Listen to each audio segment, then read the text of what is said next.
ಎಲ್ರಿಗೂ ನಮಸ್ಕಾರ ಸ್ನೇಹಿತರೆ, ಅಡುಗೆ ಚಾನಲ್ಗೆ ಸ್ವಾಗತ. ಇವತ್ತು ಸೂಪರಾಗಿರೋ ಒಂದು ಬೆಳಗಿನ ತಿಂಡಿ ಆಗಿರ್ಬೋದು, ರಾತ್ರಿಗೆ ಮಾಡ್ಕೊಳ್ಳೋದಾಗಿರ್ಬೋದು, ಅವಲಕ್ಕಿ ಬಿಸಿಬೇಳೆ ಬಾತನ್ನು ತೋರಿಸ್ತಾ ಇದ್ದೀನಿ. ತುಂಬ ಸುಲಭವಾಗಿ, ತುಂಬ ರುಚಿಯಾಗಿ ಬೇಗನೆ ಮಾಡ್ಕೋಬೋದು.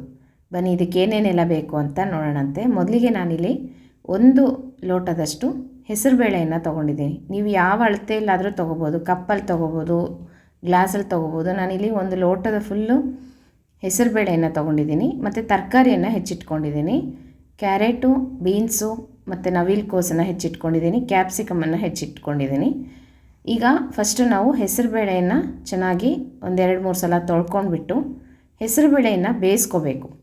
ನಾನಿಲ್ಲಿ ಕುಕ್ಕರಲ್ಲಿಟ್ಟು ಹೆಸರುಬೇಳೆಯನ್ನು ಬೇಯಿಸ್ತಾ ಇದ್ದೀನಿ. ಚೆನ್ನಾಗಿ ಮೆತ್ತಗೆ ಹೆಸರುಬೇಳೆ ಮತ್ತು ತರಕಾರಿ ಎರಡೂ ಬೇಯಿಸ್ಕೋಬೇಕು. ಹಾಗಾಗಿ ನಾನು ಹೆಸರುಬೇಳೆಯನ್ನು ಒಂದು ಬಟ್ಲಲ್ಲಿ ಹಾಕ್ಕೊಂಡು ಸ್ವಲ್ಪ ನೀರು ಹಾಕ್ಕೊಂಡು ಹೆಸರುಬೇಳೆ ಮುಳುಗುವಷ್ಟು ಮೇಲೆ ಒಂದು ಪ್ಲೇಟನ್ನು ಇಟ್ಟು ಅದರಲ್ಲಿ ಎಲ್ಲ ತರಕಾರಿಗಳನ್ನು ಹಾಕಿ 2-3 ವಿಷಲ್ ಕೂಗಿಸ್ಕೊಂಡ್ರೆ ಸಾಕಾಗುತ್ತೆ. ಚೆನ್ನಾಗಿ ಬೆಂದಿರುತ್ತೆ, ತರಕಾರಿನೂ ಬೇಯುತ್ತೆ ಮತ್ತು ಹೆಸರುಬೇಳೆನೂ ಚೆನ್ನಾಗಿ ಮೆತ್ತಗೆ ಬೆಂದಿರುತ್ತೆ.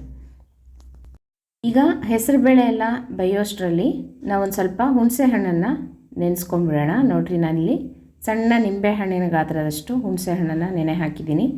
ಮತ್ತು ಇದಕ್ಕೆ ಅವಲಕ್ಕಿ ಯಾವ ಮೆಜರ್ಮೆಂಟಲ್ಲಿ ತೊಗೋಬೇಕು ಅಂದರೆ, ಯಾವ ಗ್ಲಾಸಲ್ಲಿ ನಾವು ಹೆಸರುಬೇಳೆ ತೊಗೊಂಡಿದ್ವೋ ಅದೇ ಗ್ಲಾಸಲ್ಲಿನೇ 3 ಅವಲಕ್ಕಿಯನ್ನು ತೊಗೋಬೇಕು. 1 ಹೆಸರುಬೇಳೆಗೆ 3 ಅವಲಕ್ಕಿ. ನೀವು ಬೌಲಲ್ಲಿ ತೊಗೊಂಡ್ರೆ 1 ಬೌಲು ಹೆಸರುಬೇಳೆಗೆ 3 ಬೌಲ್ ಅವಲಕ್ಕಿ. ಆ ರೀತಿಯಾಗಿ 1ಕ್ಕೆ 3 ಅಳತೆಯಷ್ಟು ಅವಲಕ್ಕಿಯನ್ನು ತೊಗೋಬೇಕು. ನಾನಿಲ್ಲಿ ಗಟ್ಟಿ ಅವಲಕ್ಕಿಯನ್ನು ತೊಗೊಂಡಿದ್ದೀನಿ. ಇದಕ್ಕೆ ಆದಷ್ಟು ಗಟ್ಟಿ ಅವಲಕ್ಕಿ ಅಥವಾ ಮೀಡಿಯಮ್ ಅವಲಕ್ಕಿಯನ್ನು ತೊಗೋಬೋದು. ಆದರೆ ನೆನೆಸ್ಲಿಕ್ಕೆ ಹೋಗಬೇಡ್ರಿ. ಈಗ ಅವಲಕ್ಕಿ ತೊಗೊಂಡಿದ್ದೀವಲ್ವ, ಇದನ್ನು ಕೊನೆಯದಾಗಿ 1-2-3 ಸಲ ತೊಳ್ಕೊಂಡ್ಬಿಟ್ಟು ನಾವು ಬಿಸಿಬೇಳೆ ಬಾತ್ ಮಾಡಲಿಕ್ಕೆ ಶುರು ಮಾಡೋಣಂತೆ. ಈಗಾಗಲೇ ಕುಕ್ಕರ್ ಎಲ್ಲ ಆಗಿದೆ. ನಾನಿಲ್ಲಿ ಅವಲಕ್ಕಿಯನ್ನು ಚೆನ್ನಾಗಿ 1-2 ಸಲ ತೊಳಿತಾ ಇದ್ದೀನಿ. ಸ್ವಲ್ಪ ಕೊಳೆ ಇರುತ್ತೆ, ಸ್ವಲ್ಪ ಕಪ್ಪದಾಗಿ ನೀರು ಬರ್ತಾ ಇರುತ್ತೆ ತೊಳೆದ ಮೇಲೆ. ಹಾಗಾಗಿ 1-2-3 ಸಲ ಕ್ಲೀನಾಗಿ ತೊಳ್ಕೊಂಡ್ಬಿಟ್ಟು ಅವಲಕ್ಕಿಯನ್ನು ತುಂಬ ನೆನೆಸ್ಲಿಕ್ಕೆ ಹೋಗಬಾರ್ದು, ತುಂಬ ಮೆತ್ತಗಾಗ್ಬಿಡುತ್ತೆ ಬಿಸಿಬೇಳೆ ಬಾತು. ಅದಕ್ಕೋಸ್ಕರ ಸುಮ್ಮನೆ ತೊಳೆದು ಇಟ್ಕೊಂಡಿದ್ದೀನಿ. ಈಗ ತರಕಾರಿ ಎಲ್ಲ ಬೆಂದಿದೆಯಲ್ಲ, ಅದನ್ನು ಒಂದು ಬಾಣಲಿಗೆ ಹಾಕ್ಕೊತಾ ಇದ್ದೀನಿ.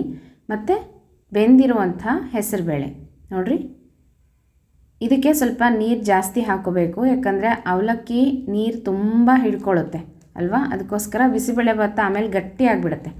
ಹಾಗಾಗಿ ನೋಡಿಕೊಂಡು ನೀರನ್ನು ಸೇರಿಸ್ಕೊಳ್ರಿ. ನಾನಿಲ್ಲಿ ಹೆಸರುಬೇಳೆ ತರಕಾರಿಗೆ ಇನ್ನೊಂದು ಸ್ವಲ್ಪ ನೀರು ಹಾಕಿ ಚೆನ್ನಾಗಿ ಈ ರೀತಿ ಕಲಿಸ್ಕೊಂಬಿಟ್ಟು 1 ಕುದಿ ಬರಲಿ. ಇದು ಆಲ್ರೆಡಿ ಬೆಂದಿದೆ ಹೆಸರುಬೇಳೆ ಎಲ್ಲನೂ, ಆದರೂ ಸಹ ನೀರು ಹಾಕಿರ್ತೀವಲ್ವ, 1 ಕುದಿ ಬಂದ ತಕ್ಷಣ ನಾವು ಅವಲಕ್ಕಿ ಏನು ತೊಳೆದು ಇಟ್ಕೊಂಡಿದ್ವಲ್ಲ ಅದನ್ನು ಹಾಕ್ಕೊಂಬಿಡೋದು.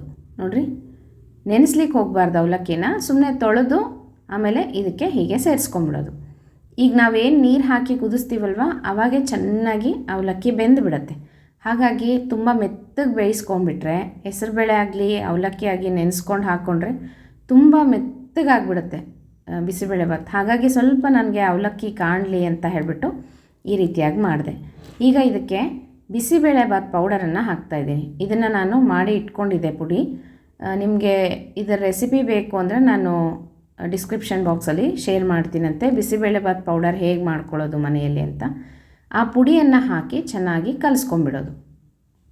ನೋಡಿರಿ, ಈ ರೀತಿ ಬಿಸಿಬೇಳೆ ಬಾತ್ ಪೌಡರ್ ರೆಡಿ ಇತ್ತು ಅಂದರೆ ತುಂಬ ಬೇಗನೆ ಮಾಡ್ಕೋಬೋದು ಸ್ನೇಹಿತರೆ. ಹೀಗೆ ಅವಲಕ್ಕಿ ಮತ್ತು ಬೇಳೆ ಮತ್ತು ಬಿಸಿಬೇಳೆ ಬಾತ್ ಪುಡಿ ಎಲ್ಲನೂ ಹೊಂದ್ಕೊಳ್ಳೋ ಥರ ಚೆನ್ನಾಗಿ ಕಲಿಸ್ಕೊಂಡು, ನೋಡಿರಿ ಈಗಾಗಲೇ ಮತ್ತೆ ಗಟ್ಟಿ ಆಗ್ತಾಯಿದೆ. ಅವಲಕ್ಕಿಗೆ ಎಷ್ಟು ನೀರು ಹಾಕಿದ್ರೂ ಎಲ್ಲ ಹೀರ್ಕೊಂಡ್ಬಿಡುತ್ತೆ, ಮತ್ತೆ ಗಟ್ಟಿ ಆಗಿಬಿಡುತ್ತೆ. ಅದಕ್ಕೋಸ್ಕರ ನೋಡ್ಕೊಂಡು ನೀವು ನೀರನ್ನು ಸೇರಿಸ್ಕೋಬೇಕಾಗುತ್ತೆ. ಈಗ 1-2 ಚಮಚದಷ್ಟು ತುಪ್ಪ ಹಾಕ್ತಾಯಿದ್ದೀನಿ. ಅವಲಕ್ಕಿ ಬಿಸಿಬೇಳೆ ಬಾತ್ ಆಗಿರಲಿ ಅಥವಾ ಅನ್ನದ ಬಿಸಿಬೇಳೆ ಬಾತ್ ಆಗಿರಲಿ, ಸ್ವಲ್ಪ ತುಪ್ಪ ಹಾಕಿದ್ರೆ ತುಂಬ ಚೆನ್ನಾಗಿ ಬರುತ್ತೆ. ಮತ್ತು 1-2 ಚಮಚದಷ್ಟು ಬೆಲ್ಲ ಹಾಕಿದೆ ನಾನು. ಆಮೇಲೆ ಹುಣಸೆ ಹಣ್ಣನ್ನು ಹಾಕ್ತಾಯಿದ್ದೀನಿ. ಬೆಲ್ಲ ಹುಳಿ ಸ್ವಲ್ಪ ಸೇರಿದ್ರೆ ತುಂಬ ರುಚಿ ಬರುತ್ತೆ. ನಾವು ಅನ್ನದ ಬಿಸಿಬೇಳೆ ಬಾತ್ ಹೇಗೆ ಮಾಡ್ತೀವೋ ಅದೇ ಥರನೇ. ಮತ್ತು ರುಚಿಗೆ ತಕ್ಕಷ್ಟು ಉಪ್ಪು ಎಲ್ಲನೂ ಹಾಕಿ ಚೆನ್ನಾಗಿ ಕಲಿಸ್ಕೊಂಬಿಡೋದು. ತುಂಬ ಸಿಂಪಲ್ ಸ್ನೇಹಿತರೆ, ತುಂಬ ಬೇಗನೆ ಮಾಡ್ಕೋಬೋದು. ರುಚಿನೂ ಸಹ ಅಷ್ಟೇ ಚೆನ್ನಾಗಿರುತ್ತೆ. ನೋಡಿರಿ ಎಷ್ಟು ಚೆನ್ನಾಗಿ ಕಾಣಿಸ್ತಾ ಇದೆ. ಇನ್ನೂ ನೀರು ಬೇಕಂದರೆ ಹಾಕೋಬೋದು. ಮತ್ತು ಆಮೇಲೆ ಸ್ವಲ್ಪ ತಣ್ಣಗಾಯಿತು ಬಿಸಿಬೇಳೆ ಬಾತ್ ಅಂದರೆ ಗಟ್ಟಿ ಆಗಿಬಿಡುತ್ತೆ ಅವಲಕ್ಕಿ ಅಲ್ವಾ, ಅದಕ್ಕೋಸ್ಕರ. ಹಾಗಾಗಿ ನೀರು ನೋಡ್ಕೊಂಡು ಸೇರಿಸ್ಕೊಳ್ರಿ ನೀವು.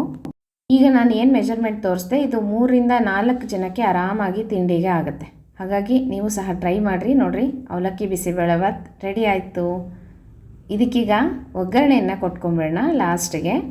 ಈ ಅವಲಕ್ಕಿ ಬಿಸಿಬೇಳೆಭಾತ್ಗೆ ಒಳ್ಳೆ ಕಾಂಬಿನೇಷನ್ ಅಂದರೆ ರುಚಿಯಾದಂಥ ಹಪ್ಪಳಗಳು. ನಾನೇ ಮನೆಯಲ್ಲಿ ಮಾಡಿರುವಂಥದ್ದು ಹಪ್ಪಳಗಳು. ಇದೆಲ್ಲ ರೆಸಿಪಿ ನಾನು ಶೇರ್ ಮಾಡಿದ್ದೀನಿ ನಿಮ್ಮ ಜೊತೆ. ನೋಡಿರಿ, ಒಂದು ಸಲ ನಾವು ಈ ಥರ ಹಪ್ಪಳ ಸಂಡಿಗೆ ಮಾಡಿಟ್ಕೊಂಡ್ರೆ ಒಂದು ವರ್ಷದ ತನಕನೂ ಯಾವಾಗ ಬೇಕೋ ಆವಾಗ ಎಣ್ಣೆಯಲ್ಲಿ ಈ ಥರ ಕರ್ಕೊಂಡು ಆರಾಮಾಗಿ ತಿನ್ಬೋದು. ನೋಡಿರಿ, ಇದು ಅವಲಕ್ಕಿ ಹಪ್ಪಳ ನಾನು ಕರಿತಾ ಇರೋದೀಗ. ತುಂಬ ಚೆನ್ನಾಗಾಗಿತ್ತು. ಮತ್ತು ಟೊಮೆಟೊ ಹಪ್ಪಳನೂ ಸಹ ತೋರಿಸಿದ್ದೀನಿ, ಅದನ್ನು ಸಹ ಕರೆದು ತೋರಿಸ್ತೀನಿ ನಿಮಗೀಗ. ಸ್ನೇಹಿತರೆ, ಈ ಬಿಸಿಬೇಳೆಭಾತ್ ರೆಸಿಪಿನ ಒಬ್ಬರು ತುಂಬ ಕೇಳ್ತಾಯಿದ್ರು ನನ್ನ ಸ್ನೇಹಿತರು. ಎಷ್ಟು ಸಲ ಅಂದರೆ ಪಾಪ ಅವರು ಪ್ರತಿಯೊಂದು ವೀಡಿಯೋದಲ್ಲೂ ಸಹ ಕಮೆಂಟ್ ಹಾಕ್ತಾಯಿದ್ರು, ಅವಲಕ್ಕಿ ಬಿಸಿಬೇಳೆಭಾತ್ ತೋರಿಸ್ರಿ ಅಂತ ಹೇಳಿ. ನನಗೆ ಅಯ್ಯೋ ಪಾಪ ಎಷ್ಟು ಸಲ ಕೇಳ್ತಾ ಇದ್ದಾರಲ್ವ, ಒಂದಿನ ಮಾಡಿಬಿಡೋಣ ಅಂತ ಹೇಳಿ ನೆನ್ನೆ ನಾನು ಡಿಸೈಡ್ ಮಾಡಿ ರಾತ್ರಿ ಮಾಡಿದ್ದೆ. ತುಂಬ ರುಚಿಯಾಗಿತ್ತು ಸ್ನೇಹಿತರೆ. ಈಗ ಹಪ್ಪಳಗಳೆಲ್ಲ ಕರೆದಾದ್ಮೇಲೆ ಅದೇ ಎಣ್ಣೆಯಲ್ಲಿನೇ ಸಾಸಿವೆ, ಜೀರಿಗೆ ಮತ್ತು ಸ್ವಲ್ಪ ಕಡಲೆಕಾಯಿ ಬೀಜ ಹಾಕಿದ್ರೆ ಬಿಸಿಬೇಳೆಭಾತಿಗೆ ತುಂಬ ರುಚಿ ಇರುತ್ತೆ.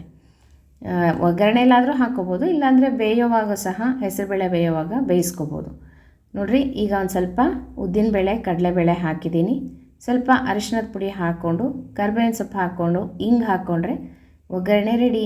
ಕೊನೆಯದಾಗಿ ಒಗ್ಗರಣೆ ಕೊಟ್ಟರೆ ಯಾವುದೇ ಅಡುಗೆಗೆ ತುಂಬ ರುಚಿ ಇರುತ್ತೆ.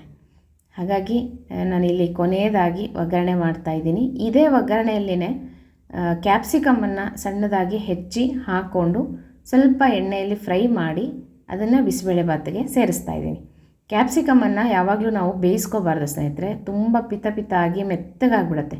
ಹಾಗಾಗಿ ಸ್ವಲ್ಪ ಒಗ್ಗರಣೆಯಲ್ಲಿ ಈ ರೀತಿ ಫ್ರೈ ಮಾಡಿ ಹಾಕಿದ್ರೆ ಕ್ರಿಸ್ಪಾಗಿರುತ್ತೆ, ತುಂಬ ಟೇಸ್ಟಾಗಿರುತ್ತೆ. ಈ ರೀತಿ ನೀವು ಸಹ ಟ್ರೈ ಮಾಡಿರಿ. ಅವಲಕ್ಕಿ ಬಿಸಿಬೇಳೆಭಾತ್ ರೆಸಿಪಿ ಯಾರು ಕೇಳಿದ್ರು ಅವ್ರಿಗೋಸ್ಕರ ಮುಖ್ಯವಾಗಿ ಈ ವಿಡಿಯೋ. ಹಾಗಾಗಿ ನಿಮಗೆ ಖುಷಿ ಆಯಿತು ಅಂತ ಅನಿಸುತ್ತೆ. ಪಾಪ ತುಂಬ ಕೇಳಿದ್ರಿ, ನನಗೆ ಹಾಕ್ಲಿಕ್ಕೆ ಟೈಮ್ ಆಗಿರಲಿಲ್ಲ. ನಿಮಗೋಸ್ಕರ ನಾನು ನೆನ್ನೆ ಮನೆಯಲ್ಲಿ ಮಾಡಿದ್ದೆ. ತುಂಬ ರುಚಿಯಾಗಿತ್ತು, ಎಲ್ಲರೂ ಇಷ್ಟಪಟ್ಟರು. ನೀವು ಸಹ ಟ್ರೈ ಮಾಡಿರಿ. ಹೇಗೆ ಬಂತು ಅಂತ ನನಗೆ ಕಮೆಂಟ್ ಬಾಕ್ಸಲ್ಲಿ ತಿಳಿಸೋದು ಮರಿಬೇಡ್ರಿ ಸ್ನೇಹಿತರೆ. ಅದರಲ್ಲೂ ಮುಖ್ಯವಾಗಿ ಯಾರು ರಿಕ್ವೆಸ್ಟ್ ಮಾಡ್ತಾಯಿದ್ರೋ ಈ ವಿಡಿಯೋಗೋಸ್ಕರ ಅವ್ರು ಕಮೆಂಟ್ ಮಾಡಿರಿ ಅಂತ ಹೇಳ್ತಾ ಮುಂದಿನ ವಿಡಿಯೋ ಒಟ್ಟಿಗೆ ಮತ್ತೆ ಸಿಗ್ತೀನಿ. ನಮಸ್ಕಾರ.